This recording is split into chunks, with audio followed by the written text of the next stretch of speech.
যে প্রেমের বিয়েটা বেশি সাকসেসফুল না অ্যারেঞ্জ ম্যারেজ বেশি সাকসেসফুল। 30 বছর ধরে সে রিসার্চ করছে এটা, এবং তার কথা হচ্ছে যে প্রেমের বিয়ের ক্ষেত্রে বিয়ের প্রথম দিন থেকে ভালোবাসাটা আস্তে আস্তে কমতে থাকে, কারণ এটা শুরু হয় অনেক এক্সপেকটেশন নিয়ে, যত দিন যায় এক্সপেকটেশন আরো কমতে থাকে। আর অ্যারেঞ্জ ম্যারেজ যেটা, এটা জিরো এক্সপেকটেশন থেকে শুরু হয়, জিরো থেকে শুরু হয় এবং প্রতিনিয়ত এটা বাড়তেই থাকে। এবং উনি দেখাইছেন at the end of 18 years প্রেমের বিয়ে যেই ভালোবাসা নিয়ে শুরু হয়েছে তার অর্ধেকে চলে আসছে। আসলে এই ঢাকা ইউনিভার্সিটির মধ্যে টিএসসির মতো জায়গায় এরকম একটা আয়োজন হবে আমরা মানে জন্মের পর থেকে কখনো কল্পনা করি নাই। নাকি করছি কল্পনা করিনি, হ্যাঁ, কখনো দেখিও নাই, কল্পনাও করি নাই। একটা মেয়েদের জন্য নামাজের জায়গা চাওয়া হয়েছে, সেজন্য আমাদের সাথে কি করছে, ঠিক কি না? মেয়েদের জন্য একটা নামাজের জায়গা চাওয়া হয়েছিল এখানে খুনি হাসিনার আমলে, সেইখানে আমাদের সাথে কি আচরণটা তারা করছে, নামাজের জায়গা, সেখানে এই বইমেলার কথা চিন্তাই করা যায় না। তো আলহামদুলিল্লাহ আল্লাহ রাব্বুল আলামিন এখন আমাদেরকে সেই সুযোগ দিয়েছেন। হ্যাঁ, এই জন্য যারা ঢাকা ইউনিভার্সিটি কর্তৃপক্ষ যারা আছে, এছাড়াও বিভিন্ন ছাত্র সংগঠনের যারা নেতৃবৃন্দ আছে তাদেরও চেষ্টা ছিল, সেই সাথে যারা আমাদের প্রকাশকরা তাদেরও অক্লান্ত পরিশ্রম ছিল, ঢাকা ইউনিভার্সিটির ভিসি স্যার তার এটা অনুমোদন ছিল। তো সবাইকে আমি জাযাকাল্লাহু খায়রান, আল্লাহ তাদেরকে উত্তম জাযা দান করুক। আর এরকম প্রোগ্রাম আরও হোক, নাকি আমরা চাই তো? হ্যাঁ, আমরা চাই এরকম আরও হোক, ইসলামী প্রোগ্রাম আরও হোক, কারণ এই ভূখণ্ড এটা মুসলিম বঙ্গ, এইটা আমরা ইসলাম যদি না থাকতো আমাদের কাছে আমরা এই ভূখণ্ড পাই না। জাকারিয়া আলোচনা করে গেছে যে 47 সাল না হলে আমরা এই ভূখণ্ডটা পাই না। সুতরাং এই জায়গায়, এই ভূখণ্ডে, এই কেন্দ্রে মুসলমানদেরকে শিক্ষিত করার জন্য যে ইউনিভার্সিটিটা প্রতিষ্ঠা করা হয়েছে, সেইখানে ইসলামের কথা বলা যেত না একসময়। সেখানে মুসলমান পরিচয় ধারণ করে চলার কারণে আমাদের এই ক্যাম্পাসের আশপাশে আমাদের ভাইদেরকে প্রাণ দিতে হয়েছে একসময়। তো আমরা তাদেরকে স্মরণ করি, তাদের আত্মত্যাগকে স্মরণ করি, এবং এখন যে আল্লাহ তাআলার পক্ষ থেকে যে নিয়ামত, কথা বলার স্বাধীনতা, এটাকে আমরা সবাই কাজে লাগাবো ইনশাআল্লাহ, ঠিক না? এখন যেভাবে আমরা ইসলামের কথা বলতে পারি, এই কথাটা আমরা বেশি বেশি বলবো, ইসলামের কথা বেশি বলবো, বেশি বেশি বলে আমরা চতুর্দিকে যেন আমরা ইসলামের দাওয়াটা ছড়া দিতে পারি, আমাদের প্রত্যেকের চেষ্টা করতে হবে। যদি আমরা এটা চেষ্টা না করি, আমাদের কাছ থেকে এই নিয়ামত আল্লাহ তাআলা আবার ছিনিয়ে নেবেন। ঠিক আছে, করবো তো ইনশাল্লাহ। প্রত্যেকে আমরা আমার ফ্যাকাল্টিতে, আমার ডিপার্টমেন্টে, আমার রুমমেটকে আমরা ইসলামের দিকে দাওয়াত দিব। ইসলাম যে একটা অবিকল্প জীবন ব্যবস্থা, ইসলামের কোনো বিকল্প নাই। এমনকি কোনো বান্দা যদি সে এই কথা মনে করে যে আমার আখেরাত দরকার নাই, জান্নাত দরকার নাই, আমি দুনিয়াতেই একটা সুন্দর জীবন কাটাতে চাই। অনেকে আছে না আল্লাহকে বিশ্বাস করে না, অনেকে আছে আল্লাহকে বিশ্বাস করে ফোর্থ সাবজেক্ট মনে করে। হ্যাঁ, অনেকে আছে আল্লাহ এবং তার রাসূলকে তাদের রাষ্ট্র থেকে বের করে দেয়, আল্লাহ এবং তার রাসূলকে শিক্ষা ব্যবস্থা থেকে বের করে দেয়, আল্লাহ এবং তার রাসূলকে বিচার ব্যবস্থা থেকে বের করে দেয়, দিতে চায়। হ্যাঁ, ধর্মনিরপেক্ষ ব্যবস্থা কায়েম করতে চায়, এটার পক্ষে তারা কথা বলে। তারা দুনিয়াতে সুখ চায়, কিন্তু দুনিয়াতে সুখটাও সে পাবে না যদি সে ইসলাম নিজের জীবনের মধ্যে না নিয়ে আসে। ঠিক আছে না? হ্যাঁ, সুতরাং ইসলাম আমাদেরকে আল্লাহ রাব্বুল আলামিন ওই ম্যানেজমেন্ট সিস্টেম আমাদেরকে দিয়েছেন, যেই ম্যানেজমেন্ট সিস্টেমটা আমাদের বডি বায়োলজির সাথে যায়, আমাদের সাইকোলজির সাথে যায়, আমাদের ব্রেইন ম্যাপের সাথে যায়। আল্লাহ রাব্বুল আলামিন জানেন 100 লোককে ফাংশন করাইতে হলে এদেরকে কিভাবে মোটিভেট করতে হবে, আল্লাহ তাআলা সেটা জানেন। আল্লাহ ওইটা ইসলামের মধ্যে দিয়ে দিয়েছেন। আল্লাহ রাব্বুল আলামিন জানেন যে আমি একজন হত্যাকারীকে আমি মৃত্যুদণ্ড দিব, আর 1 লক্ষ লোক এটা থেকে সে শিক্ষা গ্রহণ করবে। 1 লক্ষ পটেনশিয়াল খুনি নিজেকে বিরত করে ফেলবে। কিভাবে করলে এটা সম্ভব? আল্লাহ তাআলা ওই বিচার ব্যবস্থা ইসলামের মধ্য দিয়ে আমাদেরকে দান করছেন। আল্লাহ রাব্বুল আলামিন জানেন যে একটা নারী এবং একটা পুরুষ, তাদের চিন্তা চেতনা ভিন্ন, তাদের বডির মেকানিজম ভিন্ন, ফিজিওলজি ভিন্ন।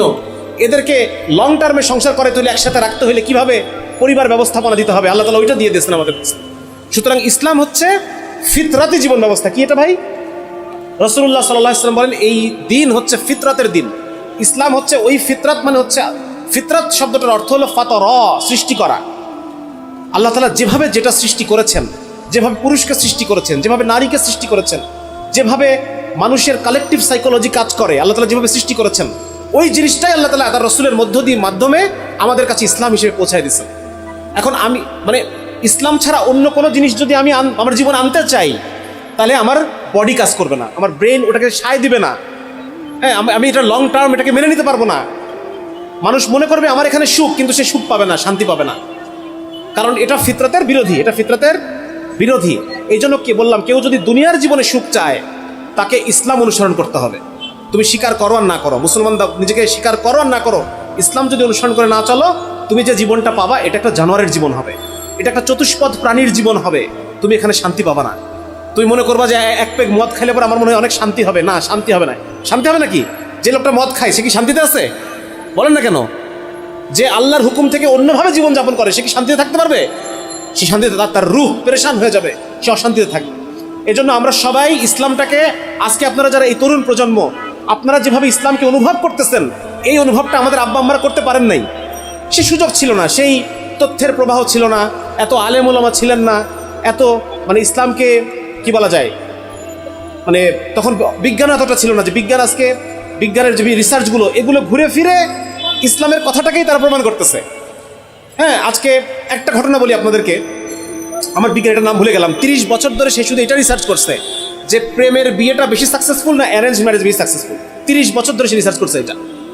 এবং তার কথা হচ্ছে যে প্রেমের বিয়ের ক্ষেত্রে বিয়ের প্রথম দিন থেকে ভালোবাসাটা আস্তে আস্তে কমতে থাকে, কারণ এটা শুরু হয় অনেক এক্সপেকটেশন নিয়ে। যত দিন যায় এক্সপেকটেশন আরো কমতে থাকে। আর অ্যারেঞ্জড ম্যারেজ যেটা, এটা জিরো এক্সপেকটেশন থেকে শুরু হয়, জিরো থেকে শুরু হয় এবং প্রতিনিয়ত এটা বাড়তেই থাকে। এবং উনি দেখাইছেন at the end of 18 years প্রেমের বিয়ে যেই ভালোবাসা নিয়ে শুরু হয়েছে তার অর্ধেকে চলে আসছে। আর at the end of 18 years arrange marriage যেই লেভেল থেকে শুরু হয়েছে সেটা আস্তে আস্তে বাড়তে বাড়তে ডাবলের দ্বিগুণে পৌঁছায় গেছে। ওনার 30 বছরের গবেষণা এটা, এবং উনি এটা নিয়ে গবেষণা করে। এটা প্রচুর, এটার উপরে তার যত রিসার্চ পেপার আর্টিকেল সব এটার উপরে। তাহলে দেখেন, আমি মানে রাসূলুল্লাহ সাল্লাল্লাহু আলাইহি ওয়াসাল্লাম যে বলছেন যারা মুতাহিব্বিন একজন একজনকে ভালোবাসতে চায় তাদের জন্য বিয়ে ছাড়া অন্য সমস্ত সম্পর্কে অকল্যাণ। এটা মিলছে কিনা? এই ভদ্রলোক 30 বছরের গবেষণায় ওই নবীজির হাদিসের উপর পৌঁছাইছে কিনা? তো এরকম সমস্ত জায়গায় একই জিনিস পাবেন। আমার কাজই এগুলো নিয়ে, আমি রিসার্চ আর্টিকেল নিয়ে আমার কাজ। সুতরাং মানে এটা আমি বলতে চাচ্ছি যে ইসলাম হচ্ছে অবিকল্প দিন, অবিকল্প। আপনি দুনিয়াতে সুখী হইতে চাইলে আপনাকে ইসলাম মানতে হবে, আখিরাত বাদ দেন। আমার কথা বুঝতেছে ভাই? এখন আপনি চারদিকে তাকান, চারিদিকে দেখবেন মানুষের জীবনের সমস্যা, ব্যক্তিগত জীবনে কেউ সমস্যায়, পারিবারিক জীবনের সমস্যা, স্বাস্থ্যগত সমস্যা। হ্যাঁ, কোনো মানুষ আপনি দেখবেন সে মানে বর্তমান সিস্টেম তাকে অসুখী করে ফেলছে, মামলা মোকদ্দমায় জড়ায় আছে বিভিন্ন রকম। আজকে আমাদের সুপ্রিম কোর্টে 31 লক্ষ মামলা, কত লক্ষ মামলা জমে আছে? 31 লক্ষ মামলা, 31 লক্ষ মামলা জমে আছে। তাহলে 31 লক্ষ মানুষ ন্যায় বিচার পায় নাই, ঠিক কি না? হ্যাঁ, ইসলামের যে বিচার ব্যবস্থা, ব্রিটিশ কমন ল এরকম দীর্ঘমেয়াদী সূত্রিতা তৈরি করে, আর ইসলামের যে বিচার ব্যবস্থা এটা র্যাপিড, দ্রুত বিচার সম্পন্ন করে। তো এই যে দেখেন, প্রত্যেকটা জায়গায় ইসলাম অবিকল্প। আজকে মানুষের মধ্যে আমরা ইসলামের ক্ষুধা তৈরি করতে চাই। কি তৈরি করতে চাই ভাই? একটা মানুষ, একটা বেকার যেন বুঝতে পারে যে আজকে আমি বেকার, কারণ আজকে ইসলাম নাই। আজকে ইসলামের শাসন যদি থাকতো আজকে আমি বেকার থাকি না। যেই মেয়েটা নিজের ইজ্জত বিক্রি করে তাকে জীবন চালাতে হচ্ছে, সেজন্য বুঝতে পারে যে আমাকে আজকে আমার এই অবস্থা, কারণ আজকে দেশে ইসলাম নাই। আজকে যদি ইসলাম থাকতো আমি একটা সুন্দর ইজ্জতের জীবন পাইতাম। এইভাবে করে আমরা আমাদের দাওয়াতকে ছড়াই দিব চতুর্দিকে, ইনশাল্লাহ। করবো তো ইনশাল্লাহ ভাই? আল্লাহ তাআলা কবুল করুন। এখন আমি আপাতত আপনার কাছ থেকে একটা আমার সামনের আপকামিং যে বই, ফেব্রুয়ারি মাসে যে বইটা আসতেছে, বইটার নাম হচ্ছে এই অবেলায়। মূলত বইটা আমি মানে লিখেছি বয়ঃসন্ধিকালীন বাচ্চাদেরকে উদ্দেশ্য করে, কিন্তু বিষয়গুলো এত কঠিন যে এটা আমাদেরকে আসলে কাউকে বুঝাই দিতে হবে। বয়ঃসন্ধিকালে বাচ্চারা এমন একটা অবস্থায় থাকে, আপনারা রবীন্দ্রনাথের ফটিক গল্পটা পড়ছেন না? ছুটি গল্পটা পড়ছেন অনেকে, হ্যাঁ? যে এই বয়সটা হচ্ছে এমন একটা বয়স যে যখন মানে তার ভুলগুলাকেও মাফ করা যায়, মানে শিশুও মনে করা যাচ্ছে না, বড় মানুষও মনে করা যাচ্ছে না, এইরকম একটা বয়সের মধ্যে দিয়ে এরা যায়। তো এই সময় যদি আমরা যারা একটু অ্যাডাল্ট, মানে রিসেন্ট অ্যাডাল্ট যে আমরা হয়েছি, আমরা যদি এদেরকে সাপোর্ট দেই তাহলে সেক্ষেত্রে তাদের সামনের জীবনটা সুন্দর হতে পারে। এই সময় মানুষ অনেক ভুল করে। তো এই ভুলগুলো নিয়ে আমি রিসার্চ করতে আমি দেখলাম যে একটা জিনিস আপনাদেরকে আমি একটা ইনপুট দিই, সেটা হলো যে আমাদের ব্রেনের যে জায়গাটা বিবেক তৈরি করে, বিবেক যে বলে না যে আমার আবেগে কাজ করছে, বিবেকে কাজ করে নাই। তো আমাদের যে বিবেক যে জায়গাটা, এই জায়গাটা কমপ্লিট তৈরি হয় 25 বছর বয়সে। কত বছর বয়সে? সুতরাং 25 বছর বয়সের আগে আপনি যত সিদ্ধান্ত নেবেন আপনার জীবনে, এগুলো আপনি আবেগ থেকে নিয়েছেন, বিবেক থেকে নেন নাই। সুতরাং এমন একজনকে আপনি মেন্টর হিসেবে রাখবেন, যেই মানুষটা, সেটা আপনার ছোট চাচা হতে পারে, ছোট মামা হতে পারে, সেটা আপনার বড় দুলাভাই হতে পারে, যেই মানুষটা সে রিসেন্টলি সে এই বয়সটা পার করছে। আপনি যদি এভাবে এরকম কোনো মানুষের সাথে পরামর্শ করে চলেন, ইনশাল্লাহ আপনি কোনো ভুল পদক্ষেপ নেবেন না আপনার জীবনে। এই বয়সে ছেলেমেয়েরা একা সিদ্ধান্ত নেয়, নিতে গিয়ে তারা ভুল করে এবং বড় ভুল করে তাদের জীবনে, যেই ভুলের মাসুল সারা জীবন ধরে দেওয়া লাগে। এটা এরকম আরও অনেক কিছু জিনিস আমি এভাবে, এই বইটা আমি আশা করবো যে আপনারা সবাই পড়বেন ইনশাল্লাহ, কারণ এটার মধ্যে অনেক বিষয় আসছে। এটার মধ্যে এই যে ধরেন ছেলে মেয়ে যে প্রেমের সম্পর্ক যেটা হয়, আমাদের দেশে তো এটা খুব নর্মাল হয়ে গেছে, বাবা মারাও এটাকে নর্মাল মনে করে এখন। এইটা স্পেসিফিক্যালি মেয়েদের জন্য খারাপ। মেয়েদের একটা ছেলে তো সে শর্ট টার্ম রিলেশনশিপে জড়াইতে চায়, আর একটা মেয়ে শুরু থেকেই সে চায় যে আমার রিলেশনটা লং টার্ম হোক। এবং শুধু তাই না, এই সম্পর্কের কারণে তার ভিতরকার যে হরমোনাল যে প্রোফাইল, মেয়েদের শরীরে হরমোনাল প্রোফাইল, এই হরমোনাল প্রোফাইল এমন একটা অবস্থায় চলে যায় যে সে তার সমস্ত আস্থা, সমস্ত বিশ্বাস, সমস্ত স্বপ্ন ওই ছেলেটাকে কেন্দ্র করে সে তৈরি করে। এটার পিছনে দায়ী হচ্ছে অক্সিটোসিন নামে একটা হরমোন আছে আমাদের বডিতে। মেয়েদের বডিতে এটা অনেক বেশি, ছেলেদের কম। অক্সিটোসিন হচ্ছে বন্ধন তৈরি করে। তো যার কারণে পরবর্তীতে ছেলেটা যখন চলে যায় সে তো চলে গেল, কিন্তু মেয়ে তো তার শরীরে এই যে প্যাটার্ন, নতুন একটা চেঞ্জ, এটাকে সে আর চেঞ্জ করতে পারে না। যার কারণে পার্মানেন্টলি, এবং প্রচুর রিসার্চ, 8,000 লোকের উপর, 8,000 কিশোরী, 9,000 কিশোরীর উপর রিসার্চ আছে ওয়েস্টে। তারা বলতেছে যে একটা রোমান্টিক রিলেশনশিপের যখন শেষ হয় তখন মেয়েদের যে ক্ষতি, এই ক্ষতিটা অনেক বেশি ছেলেদের তুলনায় 3 গুণ বেশি ক্ষতি হয়, 7 গুণ বেশি ক্ষতি হয় ছেলেদের চেয়ে। তো যার কারণে আপনাদের সবার কাছে আমার রিকোয়েস্ট থাকবে যে আপনারা এই ধরনের কোনো সম্পর্কে আপনারা জড়াবেন না। আজকে এমন একটা জায়গায় এসে আমি কথাটা বলতেছি যেটা আসলে এই জায়গার জন্য বেমানান, বাট আমাকে বলতে হবে। সমস্ত জায়গায় আপনি সত্য কথাটা বলবেন। আমার পেশার সাথে এটা, আমি যে মেডিকেল সায়েন্স নিয়ে কাজ করি সেই জায়গায় দাঁড়াই আমাকে কথা বলতে হবে। এবং আপনারা একটা বই পড়বেন, আনপ্রোটেক্টেড, এই বইটা আপনারা পড়বেন, সিয়ান প্রকাশনীতে পাওয়া যায়। এখানে আপনি দেখবেন যে একজন নিউরোসাইকিয়াট্রিস্ট কীভাবে জিনিসটাকে বলতেছেন, যে কীভাবে এটা তার পেশেন্টরা তার কাছে আসতেছে, কান্নাকাটি করতেছে, হ্যাঁ, এবং তারা বলতেছে যে আমাদেরকে কেন এটা নিষেধ করা হয় নাই আগে, আমরা তো অকাম করে ফেলছি অলরেডি, আমরা তো ভুলতে পারতেছি না কিছু। সুতরাং আপনারা এই বইটা পড়বেন ইনশাআল্লাহ। আরেকটা গুরুত্বপূর্ণ যে আপনাদেরকে বলি সেটা হচ্ছে, দেখেন আমরা তো ইসলামকে ভালোবাসি, আমরা ইসলামকে মানতে চাই, তাই না? আমরা সবাই ইসলামকে মানতে চাই।